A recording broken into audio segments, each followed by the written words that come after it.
Unaweza ukajiuliza kwamba yale maelezo wakati kabla ya kuanza kwa msimu huu kwamba wao lengo lao kubwa katika michuano ya ligi ya mabingwa barani Afrika ni walau kufika hatua ya makundi, kwamba ni kweli ama wamepania makubwa zaidi?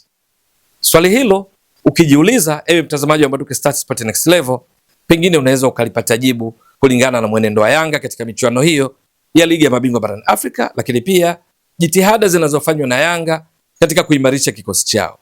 Ni kwa sababu gani mpaka sasa tayari wapo katika hatua ya makundi ligi ya mabingwa barani Afrika, ambayo walikuwa wakielezea kwamba ndio kusudio lao. Kwa lugha nyingine, kila kinachoendelea baada ya hapo ni bonus tu, ni nyongeza tu, lakini kile walicholenga katika michuano ya ligi ya mabingwa barani Afrika kwamba wao wakifika hatua ya makundi wametimiza lengo, basi tayari wameshatimiza lengo hilo, kwa sababu hivi sasa Yanga ni miongoni mwa klabu 16 zilizofuzu hatua ya makundi ligi ya mabingwa barani Afrika. Lakini kubwa zaidi ni kwamba mpaka sasa baada ya mechi mbili, Yanga wao na Al Ahli ndiyo wenye pointi 4 kila moja katika kundi lao, lakini Al Ahli ya Misri iko juu kwa sababu yenyewe imefunga mabao 5, imeruhusu mabao 2. Yanga inashika nafasi ya pili ikiwa imefunga bao 1, haijaruhusu bao. Zote zina pointi 4, pointi sawa, wakiziacha timu za FAR Rabat ya Morocco inayoshika nafasi ya 3, lakini ya mkiani ni JS Kabylie ya kule nchini Algeria. Sasa ukiangalia mwenendo wa Yanga, lakini kile ambacho kinafanyika katika usajili wa dirisha dogo kinazidi kuonyesha kwamba Yanga bila shaka hapa walipo bado hawajafika, wanataka pakubwa zaidi. Ndio kwenye ligi kuu Tanzania bara wao wanawania taji la 5 mfululizo baada ya kutoa mara 4 mfululizo. Kwenye kombe la shirikisho la benki ya CRDB inafahamika wazi watakuwa wanafukuzia taji la 5 mfululizo baada ya kutoa mara 4 mfululizo. Kombe la Mapinduzi ambalo msimu uliopita hawakulitoa tayari wameshaliweka kibindoni.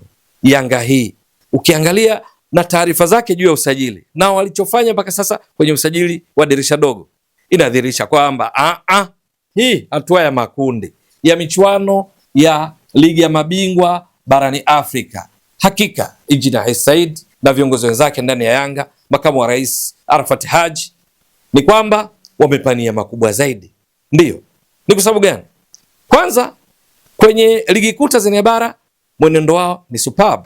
Ndiyo, kwenye mechi 6 wameshinda 5, sare 1, lakini ndio timu ambayo imeruhusu mabao machache zaidi, wameruhusu bao 1 tu. Lakini ni Yanga ambayo kwenye ligi ya mabingwa ndivyo kama nilivyotoka kueleza.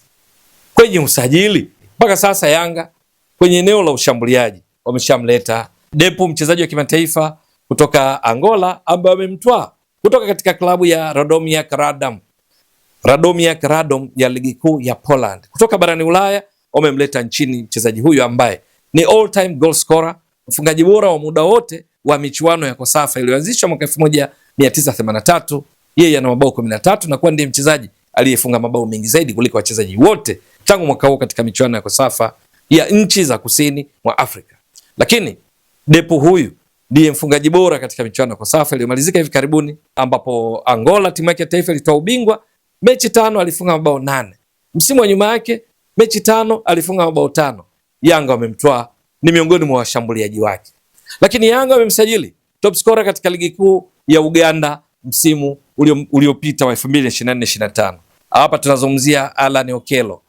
Katika ligi kuu ya Uganda alifunga mabao 19, alitoa assist 4, akichangia mabao 23 kwa klabu yake ya Vipers iliyomaliza ligi kuu ya Uganda msimu uliopita ikiwa bingwa, ikiwa na mabao 49, yeye akichangia mabao 23 kati ya 49. Yanga wamemtwaa. Unajiuliza, kweli wameridhika na hatua ya makundi ligi ya mabingwa barani Afrika? Lakini sio hilo tu, Yanga wamemsajili mchezaji wa kimataifa Tanzania mwenye kipaji cha hali ya juu katika eneo la ushambuliaji. Hapa tunazungumzia Emmanuel Mwanengo, Ima Mengo kwa kifupi, huwa anajiandika hivi. Wamemtoa katika klabu ya TRA United. Haitoshi, Yanga wamemsajili Mohamed Damaro Kamara, mchezaji wa zamani wa taifa la Guinea ambaye hivi sasa ni Mtanzania. Wamemtoa katika klabu ya Singida Black Stars, ni kiungo, anakwenda katika eneo ambalo wapo Zuke Abuya, wapo Mudathia Abbas, wapo Salum Abubakar Shwaboy, eneo hilo hilo, na Lasin Kouma pia huwa anaweza pia kucheza eneo hilo. Bado Yanga wameongeza Mohamed Damaro Kamara. Je, wameridhika kweli kuishia katika hatua hii ya makundi ligi ya mabingwa barani Afrika? Wanao pia wachezaji wengine kadhaa katika dirisha dogo hili la usajili wamefanya kuimarisha kikosi chao, lakini bado kwa kitisho zaidi, pengine unaweza kusema ni mkwara kwa kosi cha raha wapinzani wao katika ligi kuu Tanzania bara na michuano mingine, ama wamedhamiria kweli kweli, kwa sababu licha kuwatambulisha wachezaji wenye wasifu mkubwa kama Depu, wachezaji kama Alan Okello, wachezaji kama Mohamed Damaro Kamara, wachezaji kama huyu Emmanuel Mwanengo, lakini wachezaji wake wengine pia wapo, akiwemo Peodo Pacome Zouzoua, wapo Mudathia Abbas, wapo Clement Mzize Walid, Prince Mpumelelo Dube ambaye msimu uliopita wa ligi kuu Tanzania bara alimaliza akifunga mabao 13, assist 8, akichangia mabao 21, wakati Yanga ikimaliza ligi na mabao 83 ambayo ni record. Yupo Mzize alifunga mabao 14, ndio top scorer wa Yanga katika ligi kuu Tanzania bara akiwa pia ametoa assist 5 akichangia mabao 19.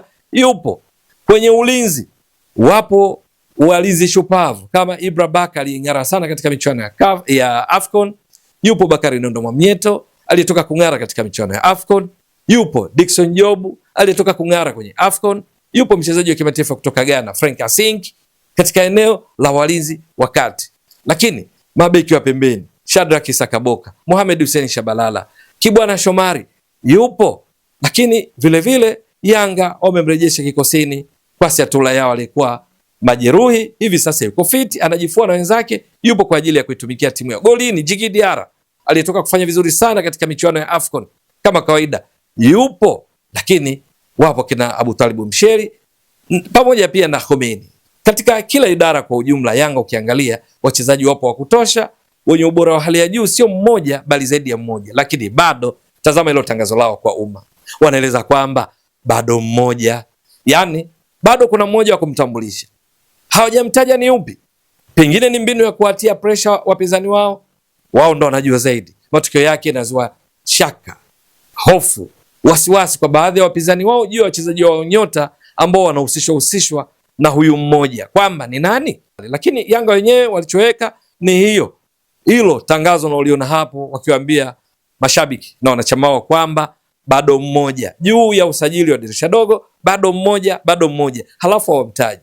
Bila shaka kwa wachezaji walionao Yanga mpaka sasa wana uwezo wa kufanya makubwa, lakini wanaposema bado mmoja ni dhahiri kwamba wanataka kufika mbali zaidi, hasa katika ligi ya mabingwa barani Afrika, ambapo mara ya mwisho kwenda mpaka robo finali ni msimu wa 2023-24 kati walipotolewa na Mamelodi Sundowns ya Afrika Kusini kwa mikojo ya penalty. Msimu uliopita walishia hatua ya makundi wakimaliza nafasi ya 3 kwenye kundi la A, wakizidiwa na vinara Al Hilal Omdurman ya Sudan, wakizidiwa na MC Alger iliyomaliza nafasi ya 2, na timu hizo mbili zikaenda robo finali, huku Yanga ikimaliza nafasi ya 3, TP Mazembe mkiani nafasi ya 4.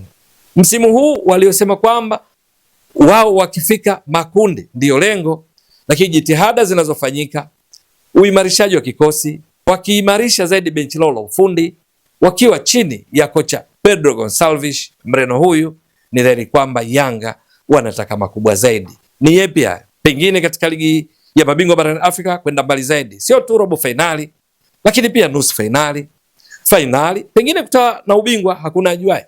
Lakini kwenye ligi kuu Tanzania bara bila shaka kutetea taji lao, pia kutetea taji la kombe la shirikisho la benki CRDB na michuano mingine mbalimbali wanaoshiriki. Huyu mmoja ambaye bado ni yupi? Bila shaka ni swala la kusubiri. Ewe mtazamaji wa Mbwaduke Stats Sport Next Level, endelea kuunga mkono channel hii kwa kuhakikisha kwamba una subscribe, una share, una like na kucomment. Mwasilishaji wako ni mimi Ramadhani Mbwaduke almaarufu kama Mzee wa Data. Shukran jazilan. Bye bye.